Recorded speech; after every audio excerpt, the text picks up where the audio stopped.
1903 में जब दुनिया के सबसे पहले हवाई जहाज ने अपनी पहली उड़ान भरी तो किसी को भी इस बात का यकीन नहीं आया, क्योंकि इस दिन से पहले इंसानों के हवा पे तैरने को हमेशा नामुमकिन या फिर ख्याली समझा जाता था। लेकिन अब साइंसदानों को कुछ ऐसे सबूत मिले हैं जिनको देखकर ऐसा मालूम होता है कि दुनिया का सबसे पहला हवाई जहाज राइट ब्रदर्स ने नहीं, बल्कि ये काम तो हजारों साल पहले बसने वाली एंशिएंट सिविलाइजेशंस पहले से कर चुकी हैं। ज़ेम टीवी की वीडियोस में एक बार फिर से खुशामदीद। नाजरीन, कोलंबिया के घने रेन फॉरेस्ट में एक बहुत बड़ा एरिया ऐसा भी है जहां किसी दौर में इंसानों की एक ऐसी सिविलाइजेशन बसा करती थी जो गोल्ड और कॉपर को मिलाकर उनसे मुख्तलिफ चीजें इंतहाई एक्यूरेसी और खूबसूरती से बनाया करती थी। और इस सिविलाइजेशन को आज हम कोयम्बया के नाम से पहचानते हैं। आज से 1000 साल पहले किसी कुदरती आफत की वजह से ये पूरी सिविलाइजेशन तो खत्म हो गई, लेकिन ये लोग अपने पीछे बहुत कुछ छोड़ गए थे।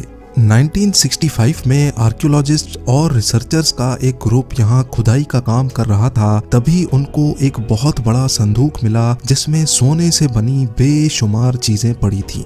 ये उन्हीं आर्टिफैक्ट्स का एक छोटा सा हिस्सा था जो कोयम्बया सिविलाइजेशन के लोग बनाया करते थे। ज्वेलरी से लेकर डेकोरेशन पीसेस तक कोई चीज ऐसी नहीं थी जो इस संदूक में मौजूद ना हो, लेकिन सिर्फ एक चीज ऐसी थी जिसने सबका ध्यान समेट लिया था। जी हाँ, इसमें एक ऐसा आर्टिफैक्ट भी था जिसकी शक्ल किसी मॉडर्न हवाई जहाज से मिलती जुलती थी।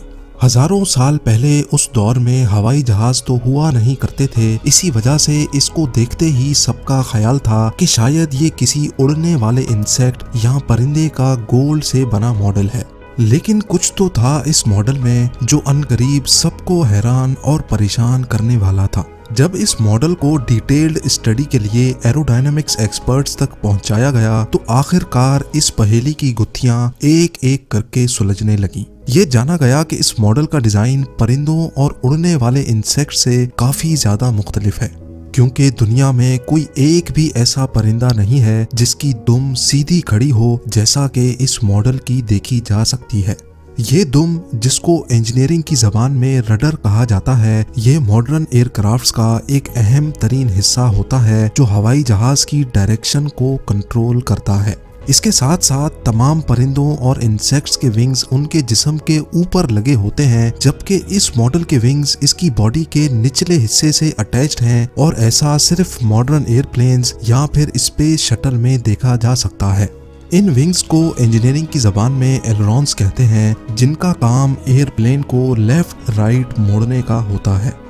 राइट ब्रदर्स के पहले जहाज से भी 1000 साल पहले बनाया जाने वाला ये मॉडल दुनिया भर के एक्सपर्ट्स और रिसर्चर्स को लाजवाब कर बैठा था, क्योंकि इस मॉडल में रडर और एलरॉन्स के साथ साथ इसका डिजाइन भी एरोडायनेमिक्स फ्रेंडली था। फ्लाइट के दौरान हवा से पैदा होने वाली फ्रिक्शन जहाज के लिए कम से कम रुकावट बने, इसी वजह से हर जहाज को कुछ ऐसे डिजाइन किया जाता है कि वो हवा को काटता हुआ आगे बढ़े, और इस डिजाइन को एरोडायनेमिक्स फ्रेंडली डिजाइन कहा जाता है। यानी अगर ये मॉडल किसी खिलौने की नीयत करके बनाया गया होता तो जाहिर है इसमें उन बारीक बारीक चीजों का ख्याल क्यों और कैसे रखा गया जिनका उस दौर में नामो निशान भी नहीं था। क्या 1000 साल पहले बसने वाली कोयम्बया सिविलाइजेशन वाकई कोई असली जहाज बनाने में कामयाब हो चुकी थी? इतनी बारीकी से बनाया जाने वाला क्या ये उनके असली हवाई जहाज का ही कोई मॉडल तो नहीं? शायद इस सवाल का जवाब आपको इसी वीडियो में मिल सके। इजिप्ट के शहर कायरो से 550 किलोमीटर दूर एंशिएंट इजिप्शियंस की एक इबादत गाह मौजूद है जिसको टेम्पल ऑफ सेटी भी कहा जाता है, और ये जगह भी अपने अंदर बेशुमार राज छुपाए हुए है। इजिप्ट की दूसरी एंशिएंट साइट्स की तरह इस टेम्पल की दीवारों पर भी पत्थरों को बारीकी से तराश तराश कर इन पर सीक्रेट मैसेज लिखे गए थे। इस राइटिंग को हायरोग्लिफिक्स कहा जाता है, जो यहाँ रहने वाले लोग और राज करने वाले बादशाहों की जिंदगी और मौत के बारे में काफी कुछ बताती है। इस टेम्पल में 2000 साल पहले बनाए गए इन हायरोग्लिफिक्स में कुछ ऐसे पोशीदा पैगामात भी लिखे गए थे जिनको शायद आज हम तक पहुंचाने के लिए छोड़ा गया था। इजिप्टोलॉजिस्ट डॉक्टर रूथ होवर यहाँ एक रिसर्च के मकसद से इन हायरोग्लिफिक्स की फोटोज ले रही थी। तभी उनको अपने पैरों के नीचे कुछ महसूस हुआ। उन्होंने देखा कि हायरोग्लिफिक्स का एक छोटा किनारा टूटकर इनके पैरों के नीचे पड़ा हुआ था, लेकिन उनको इस बात का बिल्कुल भी इल्म नहीं था कि पत्थर का ये किनारा साइंस की दुनिया में हलचल मचाने वाला है। जी हाँ, जब डॉक्टर रूथ होवर ने वो किनारा उठाकर वापस हायरोग्लिफिक्स के उस हिस्से पे रखा तो सारी चीज खुलकर सामने आ गई। दीवार पर कुछ ऐसी चीजें बनी थीं जिसको आज हम मॉडर्न टेक्नोलॉजी कहते हैं। एक मॉडर्न एयरप्लेन जिसमें वाज़े तौर पे रडर भी देखा जा सकता है, हेलीकॉप्टर की शेप जो आजकल के मॉडर्न वॉर हेलीकॉप्टर से मिलती जुलती है, साथ साथ इसमें मॉडर्न यॉट और उसके नीचे बनाई गई सबमरीन का नक्शा भी साफ साफ देखा जा सकता है। हायरोग्लिफिक्स के इस छोटे से हिस्से ने इजिप्टोलॉजिस्ट, रिसर्चर्स और साइंसदानों को पूरी तरह से हैरान और परेशान छोड़ दिया है, क्योंकि जो टेक्नोलॉजी बने अभी 200 साल भी नहीं गुजरे हैं, वो 2000 साल पहले एंशिएंट इजिप्शियंस को इंतहाई बारीकी से कैसे मालूम पड़ी। बात अभी यहाँ खत्म नहीं हुई। रिसर्चर्स का मानना है कि इस तस्वीर में हेलीकॉप्टर, यॉट, प्लेन और सबमरीन तो वाज़े तौर पे देखी और पहचानी जा सकती हैं, लेकिन इनके आसपास बनी ये दूसरी चीजें आखिर हैं क्या? क्या ये आने वाले वक्त की कोई ऐसी टेक्नोलॉजी है जो हमने आज तक नहीं देखी, या फिर ये टेम्पल ऑफ सेटी में पाया जाने वाला जीता जागता सबूत इस बात की निशानी है कि एंशिएंट इजिप्शियंस के पास ये सब चीजें मौजूद थी। मॉडर्न टेक्नोलॉजी की बात सिर्फ टेम्पल ऑफ सेटी तक ही महदूद नहीं है। इजिप्ट के सबसे पुराने पिरामिड, जिसको डिजोजर भी कहा जाता है, उसके पास एक टूम्ब है जहां से आर्कियोलॉजिस्ट को एंशिएंट इजिप्शियंस के बनाए हुए काफी सारे शो पीस मिले थे। इन शो पीसेस में 2000 साल पुराना एक लकड़ी से तराशा हुआ ऐसा नमूना भी था जिसकी शक्ल किसी परिंदे जैसी लगती थी। एक्सपर्ट्स का मानना है कि बज़ाहिर तो ये मॉडल किसी परिंदे का लगता है, लेकिन जब इस पर मजीद रिसर्च की गई तो एक के बाद एक मिस्ट्री जन्म लेती गई। इसका एरोडायनेमिक डिजाइन और इसके विंग्स की लोकेशन देखकर ये कहना गलत नहीं होगा कि इसकी कई प्रॉपर्टीज आजकल के मॉडर्न एयरक्राफ्ट से काफी ज्यादा मिलती हैं। एक्सपर्ट्स के इन दावों को साबित करने के लिए मॉडर्न टेक्नोलॉजी के जरिए बज़ाहिर दिखने वाले परिंदे के इस नमूने का फ्लाइंग टेस्ट करना जरूरी था।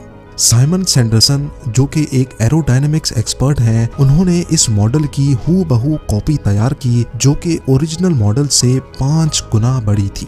जब लैब में इस मॉडल का फ्लाइंग टेस्ट किया गया तो नतीजा देखकर साइमन काफी ज्यादा हैरान थे।